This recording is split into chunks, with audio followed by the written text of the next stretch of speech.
There is great hope. Hi, folks. Doug and Janet Newberry here. Yeah, we are in the truck.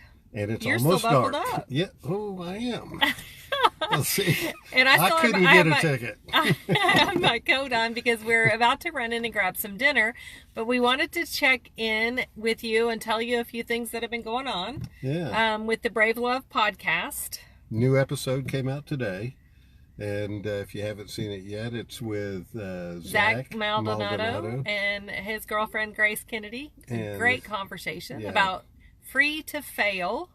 It's neat, and it kind of fits right in with what a couple of series that we've been doing lately, and it also blends into the series that's coming out. We recorded the first one, but it comes out next week. Yeah. Next week. And we've been talking a lot about shame. Yeah. We talk free to fail. If you are not subscribed yet to the Brave Love podcast, go to iTunes or go to janetnewberry.com.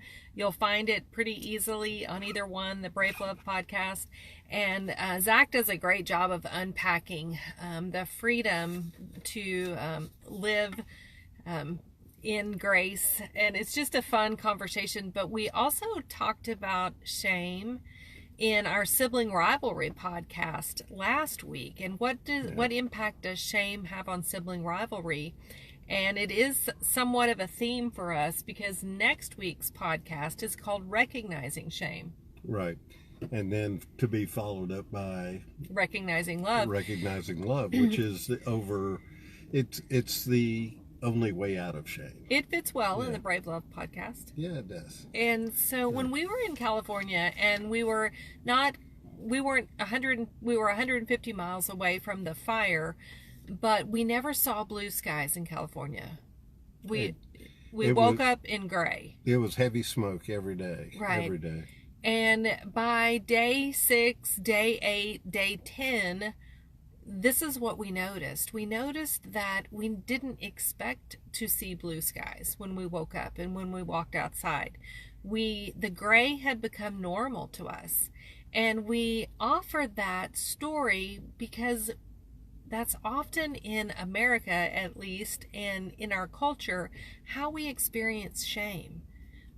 We breathe in shame so often in our culture that we have forgotten that it's not supposed to be that way and that there is another way. Yeah, it's so prevalent now, both in the press and just in regular conversations.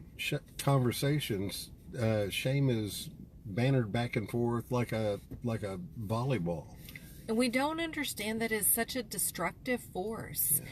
It eats away at our very soul. It tries to rob us of, at least in our minds, it can't actually rob us of our identity in Christ and who God says we are, but it causes us to doubt. It causes us to forget. And even when we offer shame to someone else, we don't realize that we're invalidating their identity as well. And so this Facebook Live is called Do You Have a Shame Detector in Your Home?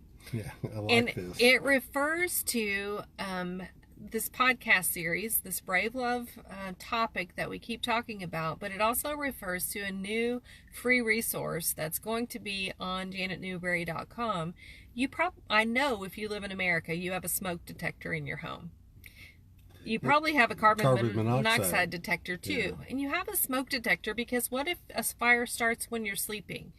You could inhale enough smoke that you wouldn't wake up, right? The carbon monoxide detector is the same way. Oh, it's going to get dark. It's getting dark quick. We're going to have to dark fast or turn the lights back on. But we want to offer you a few questions that could serve, and a free resource that could serve as a shame detector in your home, because I think it's like the gray skies in California. I think that sometimes we don't even, hi Taylor, sometimes we don't even recognize shame when we're experiencing it because it's become the new normal and it's not good for us.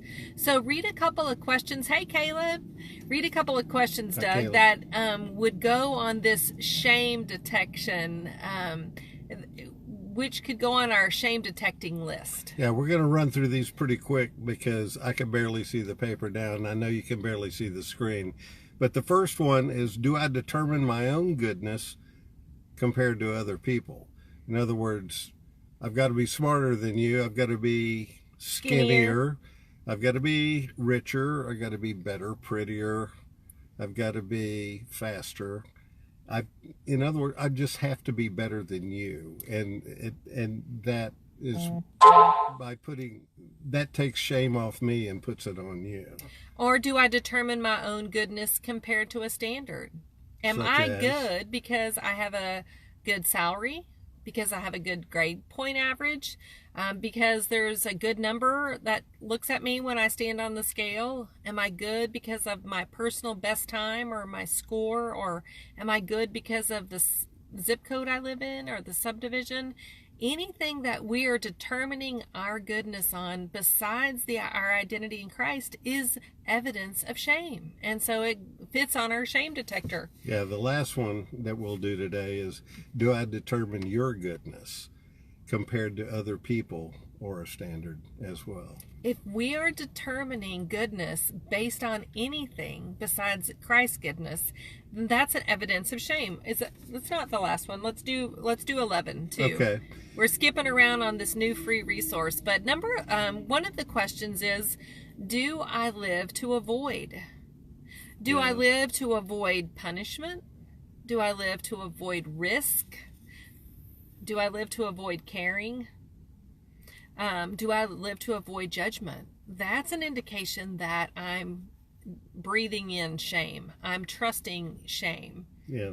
And do I live to blend in? In other words, hide. Mm-hmm. And just be afraid to stand out, to be different. Afraid to be you. Yeah. Afraid to have boundaries. Afraid to say no. So any of those, and this is the one that we'll conclude with. Do I ever live in a way that pushes other people away from me? Like, do I sometimes act like a bully? Do I sometimes use bad moods to push you away from me? Or do I sometimes make you responsible for my emotions? Yeah, what am I using for a wall to keep you distant from me? Right. And so this is going to be a new free resource on janetnewberry.com. You can check for it in just a day or two. It'll be available for you. But I also want you to check out the Brave Love podcast, because there is great hope. When we detect shame, we can remind each other that Jesus died to take our sin and our shame. Right. And we don't have to live in the bondage of this kind of an atmosphere and environment. And our children don't either. There is the hope. And so stay tuned. We're going to do another Facebook Live called Recognizing Love. And we're going to go through some ways that you can recognize when you're breathing in love instead of breathing in shame.